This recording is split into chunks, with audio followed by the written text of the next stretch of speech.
야스토미 아유무가 쓴 이 단단한 삶이란 책에 이런 글이 있습니다. 이렇게 써 있어요. 뭐라고 써 있냐면, 많은 사람들에게 의존할수록 잘 사는 삶이다, 이렇게 써 있어요. 의존하며 살 때 나답게 자립된 삶을 살 수 있다라는 주장입니다. 조금 독특한 문구가 적혀 있는데요, 여러분 어떻게 생각하십니까? 남을 의존하는 삶이 정말 잘 사는 삶인가요? 사실 우리는요, 어릴 적부터 남에게 의존하지 말고 어려움이 있어도 스스로 해결하고 자립하라고 많이 배웠습니다. 어른이 되면요, 더 그렇습니다. 그런 교육을 받고 자라다 보니까 누군가에게 도움을 구하거나 의지하면요, 무능한 사람 아니야? 무능력한 사람 아니야? 이렇게 생각하는 경우가 있어요. 그래서 도움이 필요함에도 불구하고 도와달라고 선뜻 손 내미지 못하는 분들이 있습니다. 그러나 이 야스토미 아유무는요, 그의 생각은 아주 단순하고 명쾌합니다. 왜 다른 사람을 의지하고 의존하는 삶이 잘 사는 삶이냐라고 말하냐면, 자립하려면 의존해야 된다라고 얘기해요. 그 이유가 있습니다. 인간은 불완전하기 때문에 그래요. 누구나 어떤 부분에서는 장애가 있다라는 겁니다. 일상생활이나 사회생활을 할 때 때로는 우리가 불편하게 여기고 어려워하는 부분이 있다라는 거예요. 왜요? 우리가 불완전하기 때문에. 저는 이렇게 교회로 출근하지 않습니까? 집에서 교회로 출근하는 길을 가다 보면요, 두 가지 장면이 떠올라요. 하나는 뭐냐면, 집에서 교회로 오는 길에 흥남 어린이집이 있습니다. 어린이집에 출근이 아니고 뭐죠? 어린이집에 등교하는 어린아이를 데리고 할아버지나 할머니가 손자, 손녀를 데리고 흥남 어린이집에 데려다주는 모습이 하나 있어요. 또 하나는 뭐냐면, 최근에 눈에 확 들어오는 건데, 남편이나 아내 아니면 집에 계시는 요양보호사가 그 연세 지긋하신 할머님이나 할아버님을 노인 주간보호센터 차를 기다려서 승합차가 이렇게 오면은 이분이 노인 주간보호센터에 갈 수 있도록 이렇게 기다리는 모습을 봐요. 이 두 가지 모습이요, 눈에 딱 들어와요. 둘 다 옆에 어린아이 곁에 할아버지나 할머니가 있는 것처럼, 연세 지긋하신 할머니 할아버지가 노인 주간보호센터를 갈 때 옆에 누군가가 반드시 있어요. 혼자서 기다리지 않아요. 그분이 차에 잘 탑승하고 출발하는 것까지 보시더라고요. 어린이나 할머니 할아버지나 의지하는 사람이 있더라고요. 곁에서 도와주는 사람이 있는 거예요. 여러분, 이 지점을, 도움이 필요할 때 이 지점을 타인에게 의존하지 못하면요, 자립은 불가능합니다. 제가 이와 관련해서 제 자신을 좀 돌아봤어요. 나는 어떤가? 저 역시 부족한 것 투성이인 사람입니다. 제가 목회를 하면서 여러 성도님들의 도움이 없이는요, 사역을 할 수가 없더라고요. 가장 먼저는 장로님들이 얼마나 저에게 큰 힘이 되어 주시는지 모릅니다. 이런 사진 어디서 날까요? 그죠? 전 사진이 많아요. 사진을 많이 찍기 때문에. 저기 권사님도 한 분 쓱 끼어 있는데, 이 장로님들이 저를 가장 가까이서 도와주셔요. 이분들이요, 신나서 찍은 사진도 하나 있어요. 누군가 이렇게 배꼽이 보이는 분도 있는데 저랑 함께 동역하는 장로님들이십니다. 경험도 지식도 연륜도 부족하기에 우리 장로님들의 조언과 격려가요, 때로는 얼마나 큰 힘이 되는지 모릅니다. 아마 혼자서 우리 영생교회를 담임하고 목회하면은요, 시행착오가 참 많았을 텐데 이 귀한 동역에 평안히 목회할 수 있어서 얼마나 감사한지 모릅니다. 여러분, 그런가 하면요, 순장님들의 동역에 정말 감사드려요. 이번에 이거 언제 간 거죠? 이번 여름인가? 그때 우리 순장반 MT를 가서 찍은 사진인데요, 다락방 소그룹 리더로서 같은 마음, 같은 뜻을 가지고 함께 한 방향을 바라보면서 공동체를 세워가는 것이 얼마나 감사하고 큰 힘이 되는지 모릅니다. 저는 우리 순장님들을 정말 사랑하고 존경합니다. 그런가 하면요, 저와 함께 동역하는 우리 목사님과 전도사님들이 가까이서 계셔요. 교구와 주일학교 사역을 최선을 다해서 힘을 다해 수고하는 분들이 있습니다. 그러니까 여러 분들을 제가 의지하고 의존하고 있어요. 왜요? 서로의 부족한 부분을 채워주면서 힘을 다해 교회를 섬기기 때문에 우리 영생교회가 하나님 주시는 말씀 안에서 평안히 든든히 세워지는 줄 믿습니다. 여러분, 이런 측면에서 우리는 서로 의존하는 삶을 살아갑니다. 같은 맥락에서 오늘 말씀도 고난 중에 의지하는 한 사람을 만나요. 어려울 때, 힘들 때 기도하는 한 사람을 만납니다. 그 사람 바로 다윗입니다. 이 시편 4편은요, 다윗이 쓴 시예요. 우리 지난주에 그 다윗의 아들 압살롬이 그 아버지 다윗을 추격하고 자신의 정권을 빼앗으려 할 때에, 그죠? 그가 하나님을 의지함으로 두려워하지 않는 다윗을 함께 살펴보았습니다. 다윗 곁에는요, 다윗을 아끼고 사랑하는 이들이 있었어요. 저들이 다윗을 얼마나 사랑하는지 그 한 측면을 우리가 지난주에 함께 나누었습니다. 근데 이 다윗은요, 함께하는 이들을 정말 사랑하고 존중하지만 그보다 더 깊이 사랑하는 분이 다윗에게 있었습니다. 누구이죠? 하나님이에요. 하나님. 자기 곁에서 누구보다 자신을 아껴주고 사랑해주는 많은 이들이 있었지만, 그분들이 있어서 다윗이 이스라엘의 왕이 될 수 있었지만, 한 걸음 더 나아가서 다윗이 절대 믿음을 갖고 절대 신뢰했던 분은 하나님이었다라는 겁니다. 오늘 우리가 주목할 말씀이 바로 이 부분입니다. 우리는요, 혼자서 온전히 설 수 없습니다. 혼자서 살아갈 수 없는 존재예요. 누군가와 함께 해야 합니다. 서로 의지하고 격려하면서 서로가 서로의 얼굴을 빛나게 해야 돼요. 아무리 뛰어난 사람이어도요, 혼자서는 역부족입니다. 누군가 돕는 손길이 필요해요. 사람도 그렇고요, 하나님도 그렇고요. 사람도 우리가 의지해야 할 대상이기도 하고요, 하나님도 우리가 의지해야 할 대상입니다. 그런데 사람을 의지하느냐, 하나님을 의지하느냐, 우선순위를 정해야 한다면 누구를 더 의지해야 돼요? 하나님을 의지해야 합니다.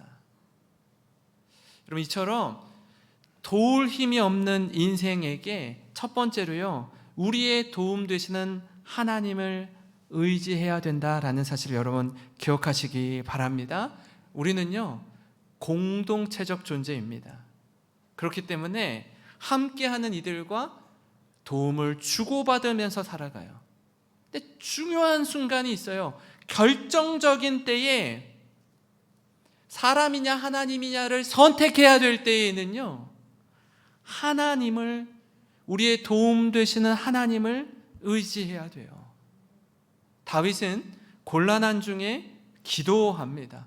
다윗은요, 위기의 때에, 곤고한 때에 하나님 앞에 엎드려요. 오늘 말씀 1절인데요, 한번 같이 읽겠습니다. 시작. 내 의의 하나님이여, 내가 부를 때에 응답하소서. 곤란 중에 나를 너그럽게 하셨사오니 내게 은혜를 베푸사 나의 기도를 들으소서. 아멘.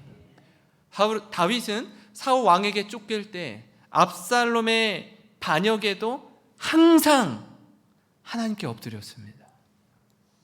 다윗은 그의 전생애를 통해서 누구를 의지해야 되는지, 누구를 절대 신뢰해야 하는지 분명하게 알고 있었어요. 그렇기 때문에 주저함 없이, 두려움 없이 하나님을 찾습니다. 하나님의 얼굴을 구하는 거예요. 그렇게 의지하는 것이 결코 부끄러운 일이 아니라는 것을 정확하게 다윗은 알고 있었습니다. 그게 부끄러운 일이 아니라 가장 복된 일이라는 사실을 다윗은 알고 있었어요. 여러분, 이처럼 코람데오의 정신으로 하나님 앞에서 살았던 다윗은 그의 모든 언행 심사에 주의했습니다. 3절 말씀인데요, 여호와께서 자기를 위하여 경건한 자를 택하신 줄 너희가 알지어다. 내가 그를 부를 때 여호와께서 어떻게 하시리로다? 들으시리로다. 경건한 자를 택한 줄 너희가 알지어다. 본인의 삶을 어떻게 살려고 작정하고 살았다라는 거예요? 경건하게 살고자 몸부림쳤다라는 겁니다. 1절 말씀도 그렇고 3절 말씀도 그렇고 우리의 기도를 들으시는 하나님, 우리의 부르짖음에 응답하시는 하나님에 대한 절대 믿음이 있었어요. 이어서 다윗이 이렇게 고백하고 선포합니다. 5절 말씀 우리 한번 한 목소리로 같이 읽겠습니다. 시작. 의의 제사를 드리고 여호와를 의지할지어다. 여호와를 의지할지어다, 이렇게 말씀해요. 하나님이 원하시는 바른 예배를 드릴 뿐 아니라 여호와를 의지하는 것, 그것이 복이요 은혜임을 선포합니다. 이 마음가짐, 이 태도가 너무 중요해요. 사람들이요, 힘들고 어려울 때 가장 먼저 사람을 찾고 사람을 의지합니다. 어떤 사람이요? 능력 있는 사람, 돈 있는 사람, 인맥 있는 사람을 의지해요. 어떻게 해서든지 이 난관을 좀 극복하고자 이렇게 저렇게 애를 씁니다. 근데 우리 생각과 우리의 기대에 내가 의지하는 그 사람이 내가 이렇게 어렵고 곤고하고 힘들 때 부탁하고 요청하면 이 정도는 들어주겠지 라고 기대하고 의지하거든요. 기대하고 부탁하거든요. 근데 우리 생각과 우리 기대에 못 미치는 경우가 참 많아요. 내가 이 정도 친하면,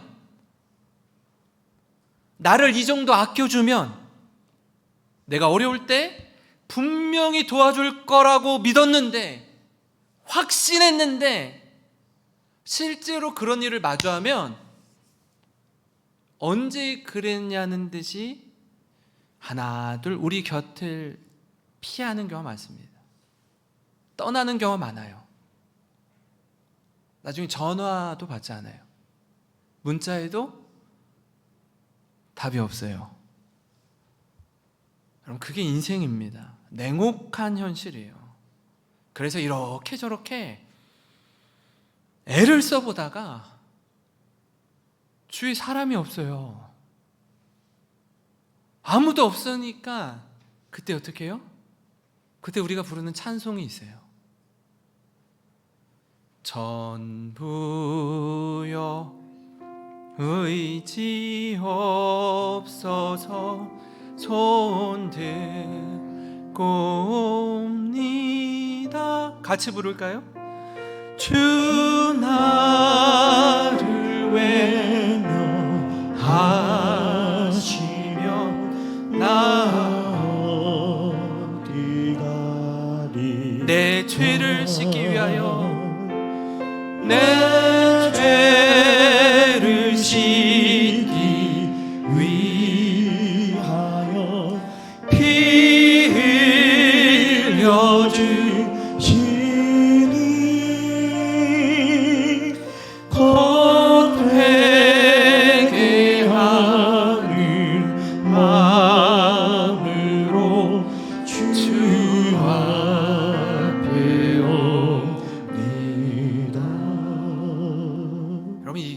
우리 고백이요 찬양입니다. 더 이상 물러설 곳이 없어요. 더 이상 의지할 곳이 없습니다. 이런저런 사람, 내가 가진 재물, 내게 주어진 건강 다 의지해 봤는데요, 소용이 없어요. 나의 한계만 처절하게 경험할 뿐입니다. 그래서 주님 앞에 나오는 거예요. 주님 앞에 나오는 거예요. 손 들고 나오는 겁니다. 시편 146편 3절부터 5절 말씀, 여러분 오늘 이 말씀을요, 여러분 마음 가운데 깊이 새기시기를 바랍니다. 우리 한번 같이 읽어보겠습니다. 시작. 귀인들을 의지하지 말며 도울 힘이 없는 인생도 의지하지 말지니 그의 호흡이 끊어지면 흙으로 돌아가서 그날에 그의 생각이 소멸하리로다. 야곱의 하나님을 자기의 도움으로 삼으며 여호와 자기의 하나님에게 소망을 두는 자는 복이 있도다. 아멘. 아멘. 예. 여러분 권력이 있는 사람, 도울 힘이 없는 인생을 의지하지 마시기 바랍니다. 하나님께 엎드리셔야 돼요. 하나님께 엎드리면 하나님이 일하십니다. 하나님께 기도하셔야 됩니다. 하나님께 기도하면 하나님이 역사하시는 줄 믿습니다. 우리의 생각, 우리의 계획을 뛰어넘어서 전혀 예상치 못한 일을 하나님이 일하기 시작하세요. 놀라운 일이 펼쳐지기 시작합니다. 제가 영생교회 담임이 되어서요, 1년이 채 가시기 전에 위임식을 할 때 예배당이 썰렁했습니다. 코로나 한복판이었기 때문에요, 저기 사진에 나오는 저분들이 전부였어요. 가장 조용한, 가장 조촐한 위임식이었습니다. 그때 새로남교회 우정호 목사님이랑 새로남교회 출신 목회자들이 그 위임을 축하한다고 패를 하나 줬어요. 그 축하패 뭐 다른 거 눈에 하나도 안 들어오고 하나 눈에 들어왔던 말씀이 있습니다. 말씀이. 생각해 보세요. 위임을 받는 목사에게 전하는 위임 축하패에 어떤 말씀을 넣어주었을까요? 이 말씀을 주셨어요. 잠언 29장 25절인데 같이 한번 읽겠습니다. 시작. 사람을 두려워하면 올무에 걸리게 되거니와 여호와를 의지하는 자는 안전하리라. 이 말씀이 눈에 탁 들어왔어요. 위임하는 목사에게 이 말씀을 주신 건요, 담임 목회를 할 때 사람을 두려워하거나 사람을 의지하지 말고 여호와 하나님을 온전히 의지할 때 비로소 안전하게 된다라는 말씀입니다. 사랑하는 성도 여러분, 위기의 때, 절망의 때에 우리의 도움이 되시는 하나님을 의지하시기 바랍니다. 우리의 유일한 소망 되시는 예수님을 바라보시기 바랍니다. 그것이 복이요 은혜임을 깨닫고 믿음으로 순종하는 모든 성도님 되시길 주님의 이름으로 축원합니다. 그런가 하면요, 여러분 도울 힘이 없는 인생을 향한 다른 한 가지 말씀은 이겁니다. 우리의 기쁨이 되시는 하나님을 온전히 신뢰하라라는 것이에요. 다윗 주에는요, 다윗을 위하고 정말 그를 아끼는 이들도 있었지만 그런 이들만 있지 않았어요. 다윗을 해하고 다윗을 조롱하는 이들도 있었습니다. 그 두 사이에서 다윗이 분명하게 선포합니다. 2절인데요. 인생들아, 어느 때까지 나의 영광을 받고 욕되게 하며 헛된 일을 좋아하고 거짓을 구하려는가 셀라. 2절은요, 하나님을 절대 신뢰하는 다윗을 조롱하고 폄하하는 이들에게 그만해라, 많이 묻다 아이가, 옆에서 나를 괴롭히고 나를 조롱하고 나를 무시하는 이들에게 그만해라, 됐다, 그렇게 말하는 거예요. 왜요? 그렇게 말하는 이들 자신에게나 그 말을 듣는 다윗에게나 그 조롱하고 무시하는 말이 어느 누구에게도 유익하지 않기 때문에 그래요. 4절입니다. 너희는 떨며 범죄하지 말지어다. 자리에 누워 심중에 말하고 잠잠할지어다. 셀라. 뿐만 아니라 때로 분노와 울분의 감정이 막 격해질 때 그런 얘기를 자꾸 들으면요, 사람이요 감정이 막 올라와요. 그때 우리의 그 마음을 잘 다스리지 못하면 괜히 전혀 상관없는 어떤 다른 나를 위하고 나를 아끼는 누군가에게 그 마음을 다 쏟아버려요. 그럼 안 되잖아요. 나를 괴롭히는 이가 따로 있는데 나를 아끼고 사랑하는 이에게 너무 편하다 보니까 내 울분과 격분을 쏟아놓는 사람은 엉뚱한 사람이 돼요. 너희는 떨며 범죄하지 말지어다. 감정이, 기분이 태도가 되지 않도록 마음을 지키라는 것입니다. 차분히 하루 일을 돌아보면서 하나님께 엎드리라는 거예요. 그래서 주님의 은혜로 다시 회복되고 다시 새롭게 되는 거. 여러분, 이게 그리스도인의 삶이라는 겁니다. 기쁨을 잃어버린 세상에서 기쁨 충만하게 살아가기란 쉽지 않습니다. 잠깐의 즐거움을 추구하는 세상에서 영원한 기쁨을 누리며 살기란 여간 어려운 게 아니에요. 그러나 다윗은 우리에게 이렇게 도전합니다. 7절 8절입니다. 같이 읽겠습니다. 시작. 주께서 내 마음에 두신 기쁨은 그들의 곡식과 새 포도주가 풍성할 때보다 더하니이다. 내가 평안히 눕고 자기도 하리니 나를 안전히 살게 하시는 이는 오직 여호와이시니이다. 아멘. 다윗은요, 하나님이 나에게 주신 기쁨은요, 물질적 풍요보다 훨씬 더 크다고 고백하는 거예요. 이게 가능합니까? 정말 물질이 많아서 누리는 기쁨보다 하나님 주시는 기쁨이 정말 커요? 우리가 사는 세상은요, 끊임없이 풍요로운 삶이 주는 기쁨을 추구하라고 합니다. 그것이 세상이 전부인 것 같은 세상에서 우리가 살고 있기 때문에 그래요. 그래서 더 많이를 외치면서 계속해서 바닷물을 벌컥벌컥 들이키는 것처럼 아무리 마셔도 더 큰 갈증과 목마름 가운데 살아가라고 요청하고 요구합니다. 그러면서 목마르다고 여기저기서 아우성쳐요. 1억이 있는 사람은요 10억을 갖기 위해 살아요. 10억이 있는 사람은요 100억을 갖기 위해서 애를 씁니다. 100억이 있으면 목마름이 해소될까요? 100억 가진 분 찾아가서 한번 인터뷰해 보세요. 당신은 이제 목마르지 않습니까? 더 목말라요. 1000억을 갖지 못해서 너무나 애타한다고요. 사람의 마음은요 한이 없습니다. 끝이 없어요. 돈을 많이 소유해서 누리는 기쁨은요 잠깐입니다. 평생에 저축해가지고 좀 대출 받아서 내 집으로 된, 내 명의로 된 아파트를 딱 사요? 평생에 처음 갖게 되는 집이에요?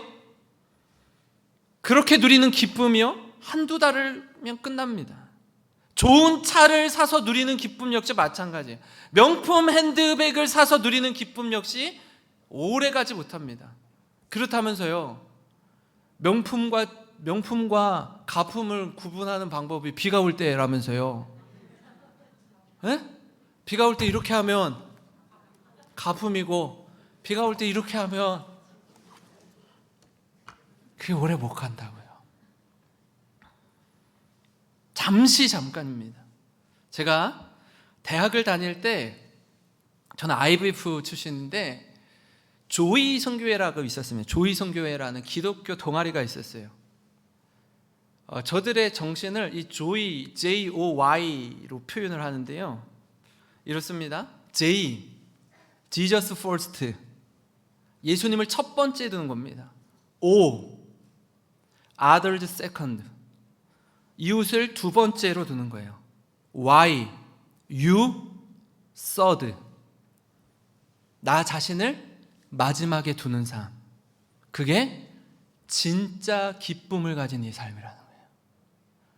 정말 기쁨을 가진 삶은 예수 그리스도를 Jesus first, others second, you third.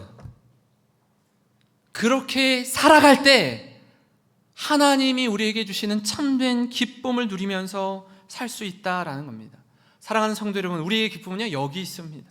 예수님을 첫째로, 이웃을 둘째로, 그리고 나 자신을 맨 마지막에 둘 때 비로소 참된 기쁨을 누리게 됩니다.